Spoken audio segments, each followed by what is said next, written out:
It's just like anything. I mean, the best way to learn anything is to do it. So, when you buy any asset 25, 30 cents on the dollar, there's someone else on the other end of that deal. I don't care if it's raw land or a car or a stamp. So really, it's in real estate, we make our money on the buy. So as long as they're buying it right and they're not screwing up their due diligence, it's almost impossible to lose in this niche. Welcome to the Accelerated Investor Podcast with Josh Cantwell. If you love entrepreneurship and investing in real estate, then you are in the right place. Josh is the CEO of Freeland Ventures Real Estate Private Equity and has personally invested in well over 500 properties all across the country. He's also made hundreds of private lender loans and owns over 1,000 units of apartments. Josh is an expert at raising private money for deals, and he prides himself on never having had a boss in his entire adult life. Josh and his team also mentor investors and entrepreneurs from all over the world. He doesn't dream about doing deals. He actually does them, and so do his listeners and students. Now sit back, listen, learn, and accelerate your business, your life, and your investing with the Accelerated Investor Podcast. So, hey, welcome back to Accelerated Investor. I just want to say thanks. Thanks for hopping on. Thanks for listening to this podcast, whether you're catching this on iTunes, SoundCloud, YouTube, wherever you find this content, all over the internet. I just want to say thanks. Obviously, we're in a different environment than we were just 30 or 45 days ago. A lot of people working from home, a lot of people having fun at home, getting an education, listening to our podcast, getting a ton of engagement, questions, ratings, reviews. So just want to say thanks for that. It's very meaningful for me. One of my favorite things to do is to help and coach other people. If you've listened to any of my other podcasts or know anything about me, it's in my DNA to coach my kids' volleyball teams and basketball teams and football teams, to coach real estate entrepreneurs and just kind of pay it forward after all the amazing experiences, mostly good and some bad, that I've had over the years. This podcast allows me to just pour that out, give it to all of you. So I hope you're really loving it. Today, I have a special guest. His name is Mark Podolsky. He is known as the Land Geek. He has an amazingly successful podcast of his own, and he has a step-by-step process that he uses to invest in land to create cash flow. And we're going to kind of, ask him a bunch of questions and kind of peel back and unpack that on this podcast. So Mark, thanks so much for hopping on Accelerated Investor. Josh Cantwell, thank you so much. I am honored to be here. Yeah, absolutely. I see it looks like you're in a beautiful environment. You got the ocean behind you. I love the ambiance of this podcast already. Look, I want you to get into a Zen state, just a very calm, peaceful podcast interview. Nice. Yeah, I'm a little bit high wired, so the calm beach helps with that. So, Mark, tell us about your money-making strategy right now. Again, I know we'll get into your background and how you got there, but tell us, what do you do and what do you help your students and your members do with land? Give us a little bit of background on that. Okay, so Josh, where do you live? I'm going to walk you through it step by step. Yeah, we're from the greater Cleveland market, Cleveland, Ohio. Okay, so you're in Cleveland, Ohio. I'm going to assume you own 10 acres of raw land in a county in Texas. Okay. And I'm going to assume you owe $200 in back taxes. Okay. So basically what you're advertising to me are two things. Number one, you've no emotional attachment to that raw land. You live in Cleveland, the property's in Texas. And number two, it's just dirt. And you're distressed financially in some weird way, because when we don't pay for things, we don't value them in the same way. You haven't paid your property taxes. And as a result, the county treasurer is sending you every single month a notice, Josh, don't pay your property taxes, and we're going to auction that property to a tax deed or a tax lien investor. Got it. So what I'll do is I'll look at the lowest comps for the last 12 to 18 months on that 10-acre parcel. And let's say it's $10,000. All I'm going to do is divide by 4. And that's going to get me what Warren Buffett would call a 300% margin of safety. So I'm going to send you an actual offer, let's say of $2,500 for your 10 acres. Now you accept it because for you, $2,500 is better than nothing. Mm-hmm. Now, in reality, the market responds to these offers 3 to 5% of the time we get a deal on these offers. So you accept it, then we're going to go through due diligence or this in-depth research. I got to confirm, Josh, you still own the property. Back taxes are only $200.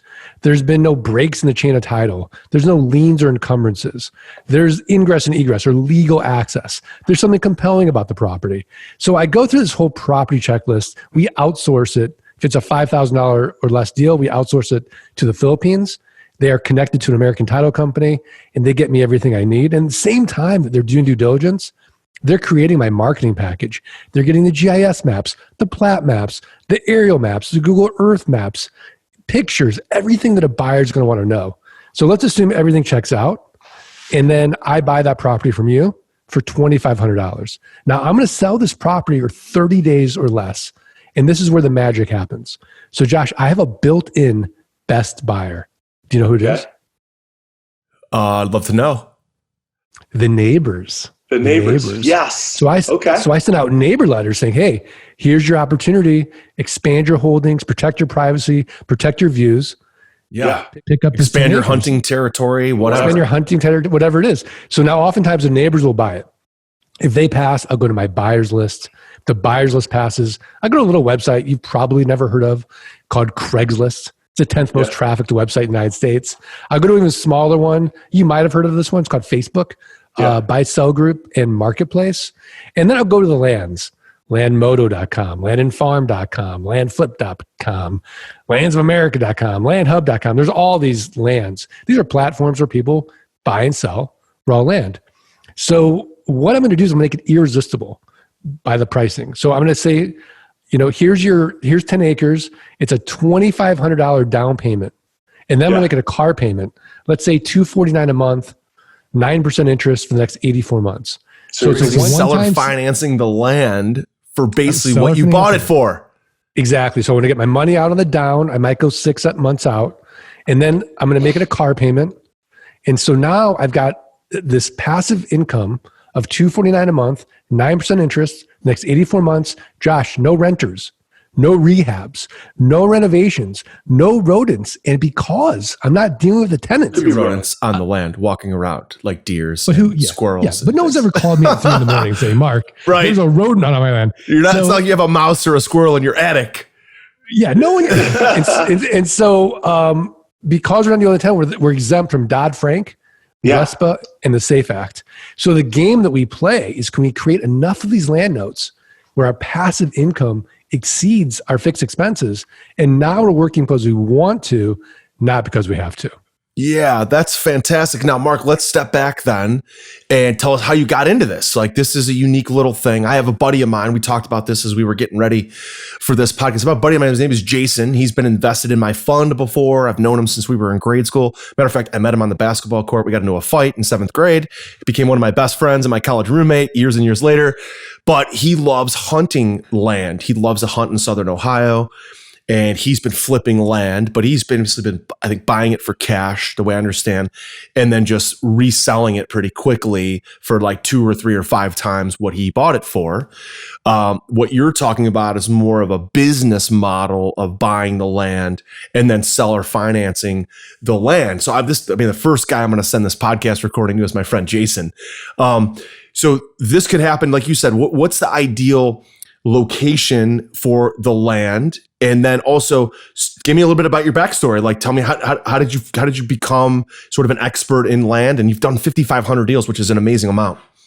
Yeah. So just the quick backstory is, in 2000, I was a very unhappy, micromanaged, miserable 45-minute commute to work and back investment banker, specializing in mergers and acquisitions with private equity groups.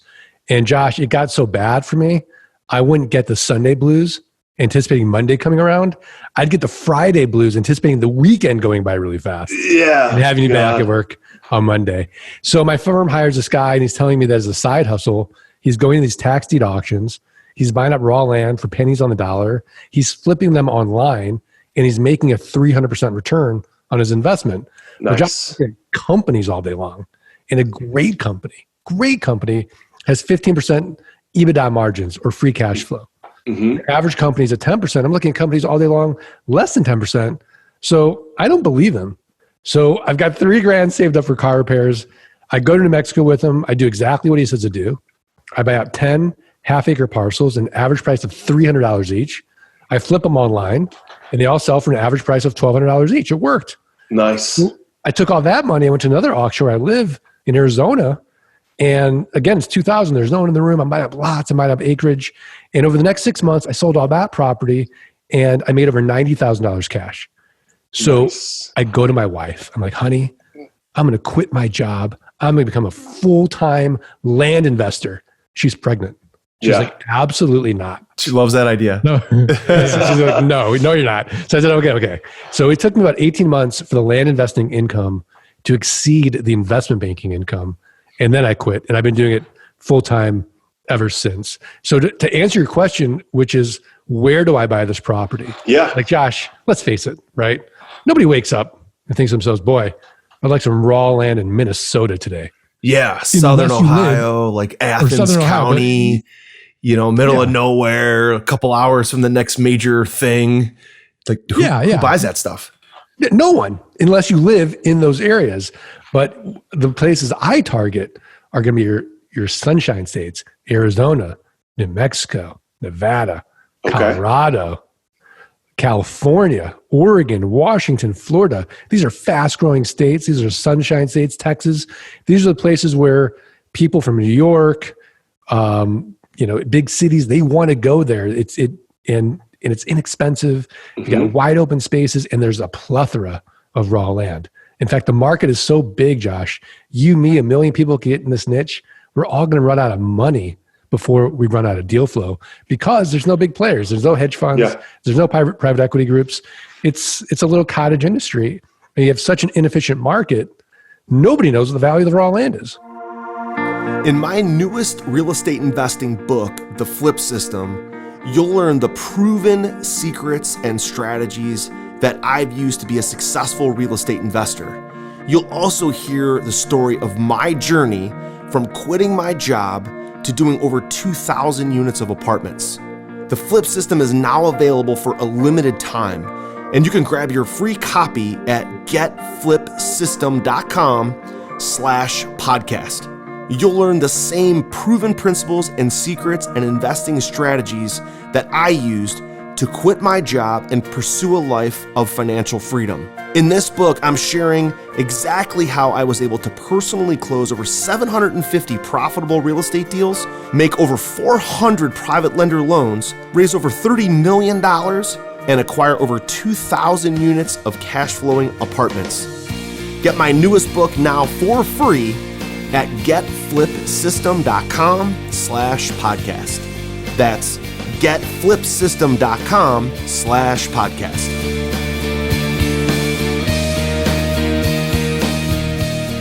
Right. Wow. That's amazing. You hear guys like, I think Ted Turner, right, owns 400,000 square somethings of raw land, square miles, some whatever.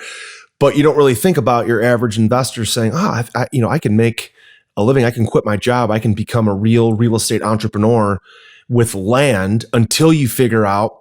It's very similar to some of my guys that own mobile home parks. Like, they'll buy a mobile home for $5,000 or $15,000, and then the downstroke from their rent to own buyer or their owner finance buyer covers the cost of that mobile home. Very, very similar strategy here, right? And it gives you an opportunity to use relatively little money. People can stumble across a couple $1,000, or they might have a private lender that would lend them a couple $1,000, or, a little bit of money that they can play with. And it's very little risk, which I like. So do you find, Mark, when people do their first deal, are people a lot of times saying, hey, I've got an extra $5,000 laying around in my savings. If I lose this money, it's not going to be the end of the world. Maybe I could dip my toe in this. How are people getting started? Are they doing just that first little deal and they're like, wow, this really works? Yeah. It's just like anything.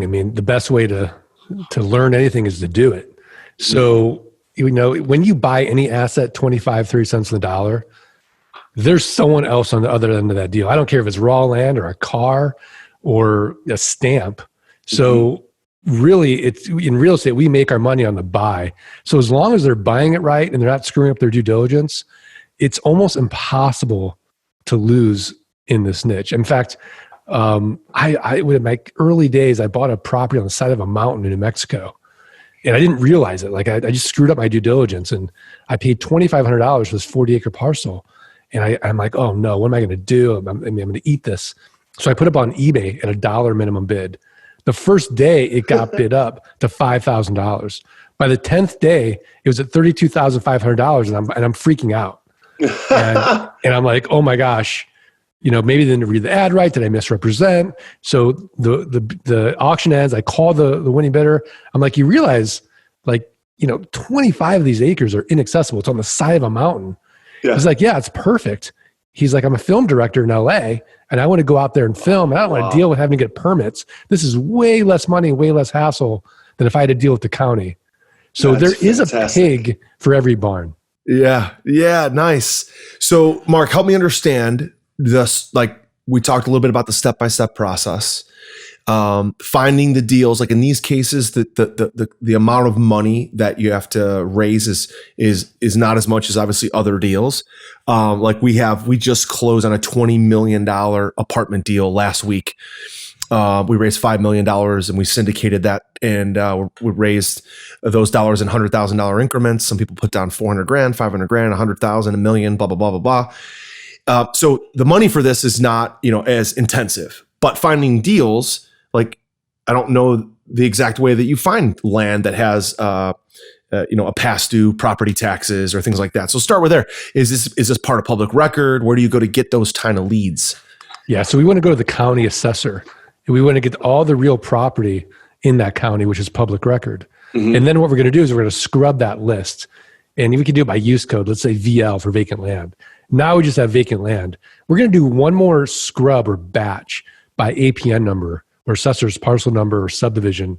Because let's face it, when I'm sending out offers, I don't want to send out somebody that owns 40 acres, the same offer as somebody with it's 5 acres, mm-hmm, right? Because that 40-acre person is going to send me back glitter in the mail.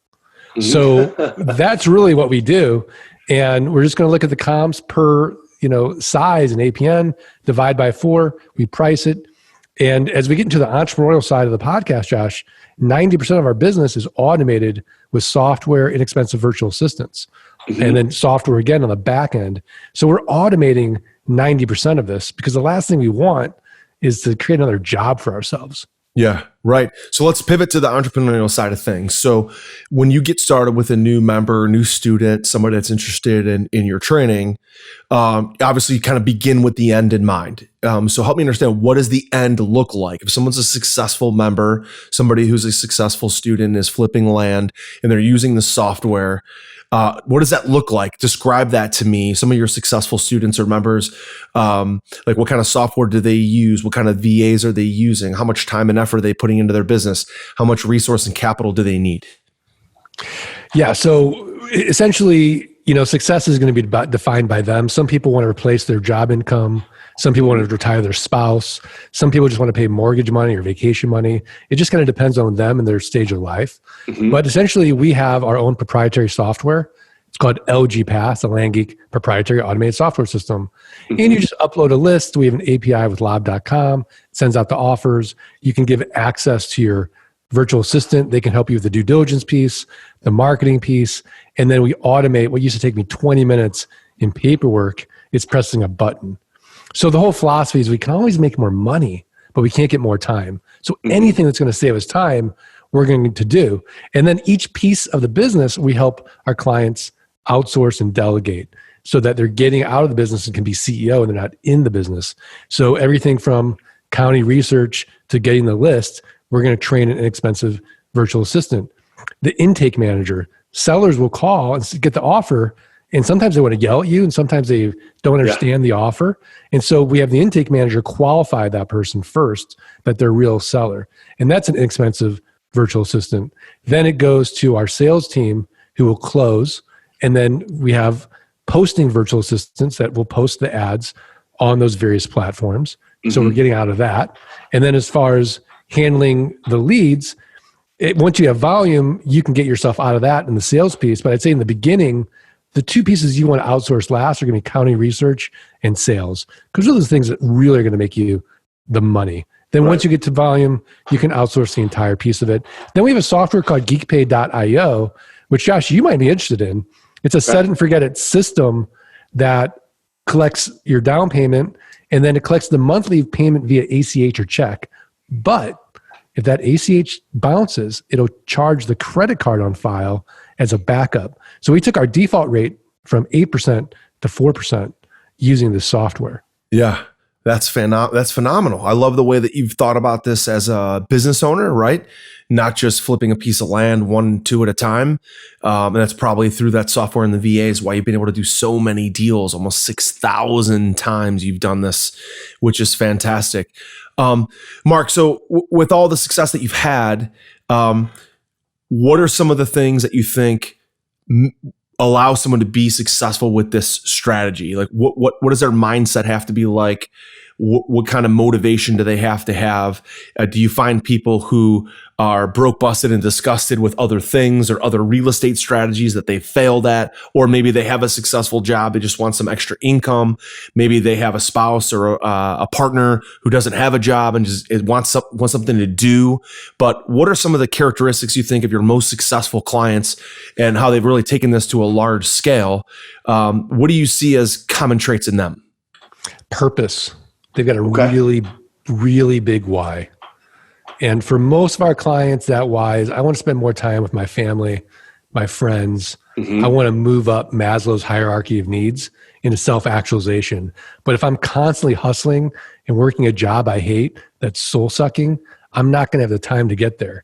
Yeah. I mean, how many people do we talk to? They get home from their job and they're exhausted and they can't be present with their family. So really, this is sort of that Trojan horse to be more present with the people you love. Because if we can eliminate that big bucket of stress in our lives called money, life becomes very, very different. And how we spend our time becomes very, very different. And just our headspace becomes very different in that sense. So those are the people that really succeed. And it's also because when you have that big why, that big purpose, or, to quote Nietzsche, once you know your why, you can endure any how. Then when you get kicked in the teeth as an entrepreneur, you're going to get back up. You've got built-in grit because you're not just doing it for you anymore. You're doing it for something bigger than you. And that, I think, is really the key. Are you ready to automate and explode your real estate investing? We're searching for extremely motivated individuals who are sick and tired of wasting time and want to finally see real results from their real estate investing business. We're searching for investors looking to get to the next level and become a bigger, better version of themselves while being a more successful real estate investing entrepreneur. Apply for mentoring and coaching at joshcantwellcoaching.com/podcast. That's joshcantwellcoaching.com/podcast. Yeah, one of the exercises that I do for myself, I have rarely talked about this. I probably should talk about it more with my podcast, my audience and our community, but I call it the because exercise. And so when I'm sitting down and maybe lacking motivation, or when I'm had a tough day and got, kicked in the, a time or two, we're in the middle of this coronavirus business, and a lot of people feel like they're maybe down and out, lost a job. Maybe some people have lost a family member to the virus, or, their just whole world's been turned upside down. The because exercise. And so I just think anything that I want to do, I add the word because in the middle of it. Meaning I think like, well, why do I want to make more money? Well, because I really want to buy the 3 acres behind my house, and I want to build my daughters a volleyball facility, and I want to build my wife a pool house and a pool, right? That's the connection to the why, is the word because. So when I think to myself like, man, I really don't feel like getting up and getting work today. Like, why should I get up? Because, right? I want to be a leader, and I want to teach people, and I want to be financially free, right?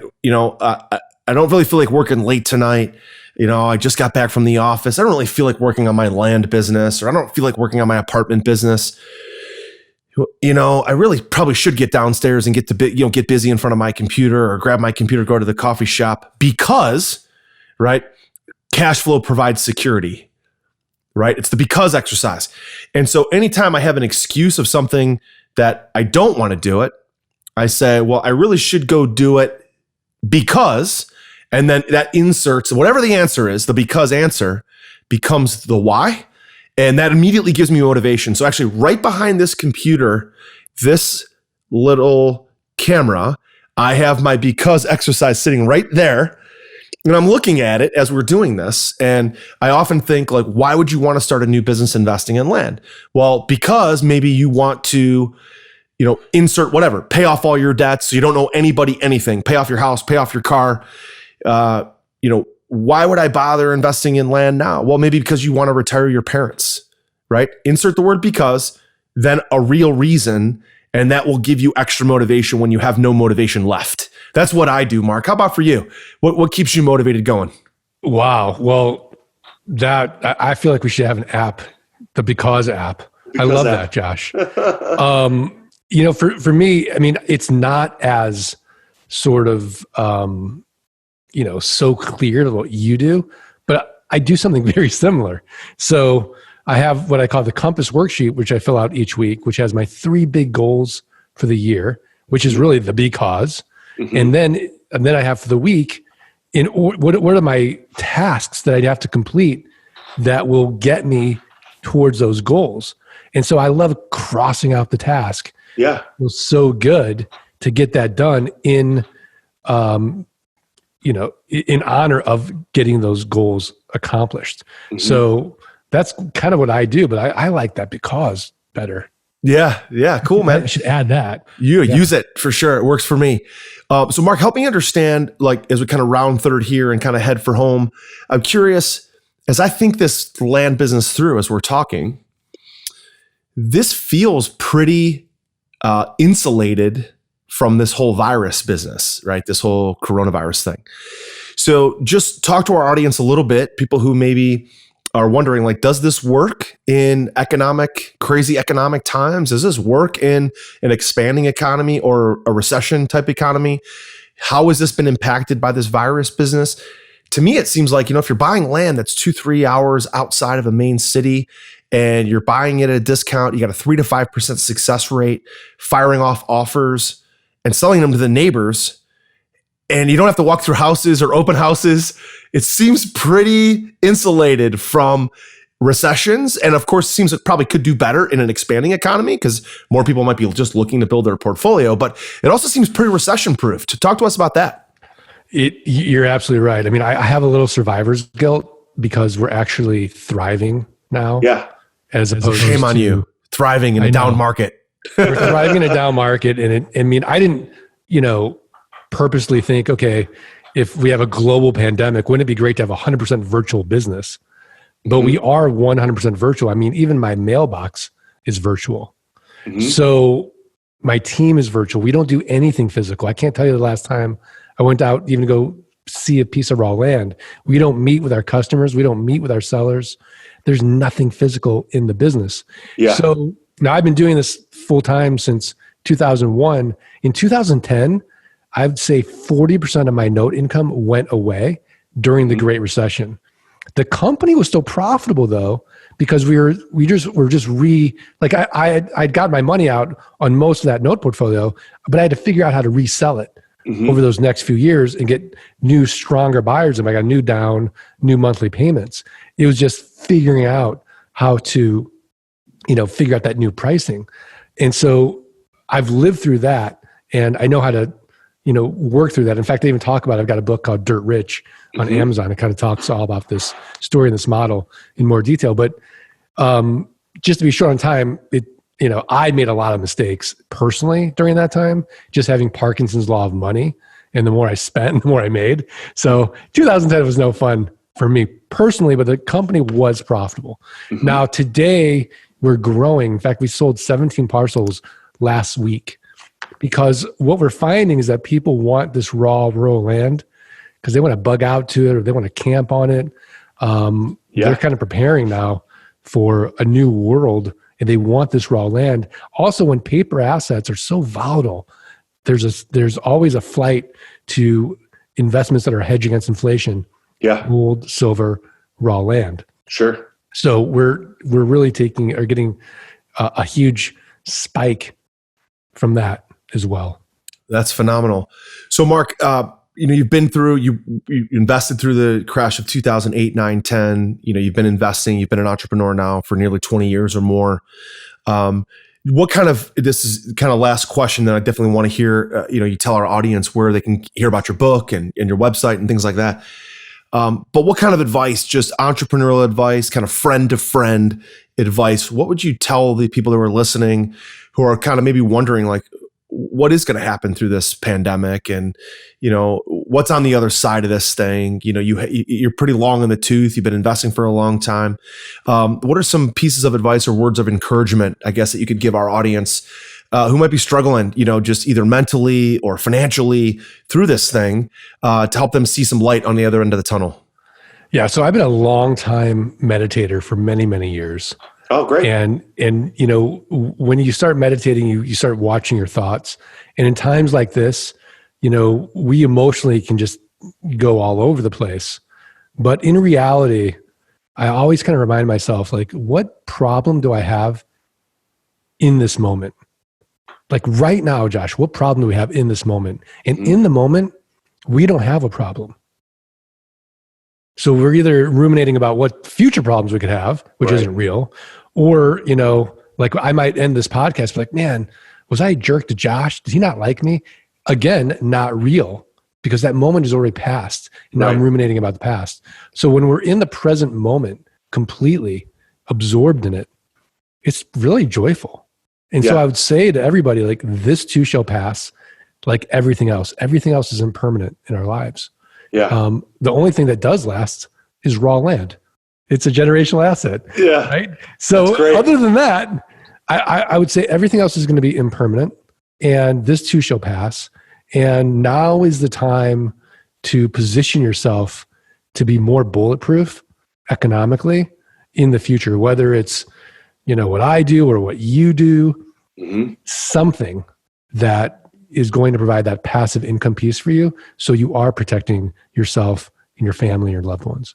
Yeah. It's all about that sort of income while you sleep, mailbox money. There's 1,000 different ways to describe it. But if you're not making income without working, as Warren Buffett said, you're going to work till you die. Right. You got to make money. You got to find a way to make money while you sleep, or you'll work till you die. And it's really important, whether it's land, whether it's apartments, whether it's, whatever you decide to do. I would encourage all of you guys that are maybe doing wholesaling or doing flipping. Sure, that's great for an income, a big pop and a check today, but you've got to find ways to create passive income. You've got to find ways to invest. And if you have an appetite for monstrous deals, like some of the things that we do, great, apartments. If you've got appetite for land where you can acquire something and be able to get, several $100s a month from a piece of land and do it all virtually, whatever that is for you, do it now. Because again, it's interesting. The guest I had on my podcast, Mark, I was recording right before this, he said, everybody's waiting for the last collapse or the last recession or the last correction. There's never going to be a last. There's going to be another one. So when we get through this coronavirus business, whether it's 5 years from now or next economic cycle, 10 years from now, or whatever, the question is did you really make a change? Did this impact you in a way that you thought strategically about your future and made real improvements to creating cash flow, creating mailbox money? This might have caught a lot of people off guard, but so what? Just like Mark said, don't be fearful of the future. Think about what's going on right now and make some decisions today to create some cash flow so that next time this happens, whether it's 5 years from now, 10 years from now, whatever, that you're thinking, thank God I learned from that last thing. Like Mark learned from the recession of 2008, 9, 10. So did I. Stock market crash of 2001. These can be great times to learn lessons from these kind of ups and downs that we're going through right now. So Mark, any kind of final parting shots, words of encouragement for our members, and definitely tell everybody where they can get access to your book and your website. Yeah. So I think, my final words of encouragement are a great Zig Ziglar quote. which is if you'll do for the next 3 to 5 years what other people won't do, you'll be able to do for the rest of your life what other people can't do. That's great. So, and then I would say that the best place to learn more is the landgeek.com. And then if you go to the landgeek.com/launch kit, I'd love to offer the listeners our $97 intro course for free. Perfect. That's great. So it's the landgeek.com/launch kit. Launch kit. Fantastic. That's great. Yeah. Well, listen, Mark, thanks so much for spending some time with us today. I really enjoyed this brand new strategy. Again, my friend Jason is going to be the first person to get this link because he already does this to some degree and loves the land, loves to hunt. So I'll take care of my old buddy Jay by sending this out. For all of our listeners, again, if you've enjoyed this podcast, learned some things, leave us a rating, leave us a review, leave us some comments and questions for Mark. We'll forward those over to him. Make sure you check out the show notes and thelandgeek.com. Mark, thanks so much for joining us on Accelerated Investor. Thanks, Josh. Appreciate it. You've been listening to Josh Cantwell and the Accelerated Investor Podcast. Leave a comment on our iTunes channel and let us know what you want to learn next or who you'd like Josh to interview. While you're there, give us a 5-star rating and make sure to subscribe so you can be the first to hear new episodes. Follow Josh Cantwell and his companies, Strategic Real Estate Coach and Freeland Ventures, on all social media platforms now, and stay up to date on new training and investment opportunities. To start your journey toward the lifestyle you've always dreamed of, apply for coaching at joshcantwellcoaching.com.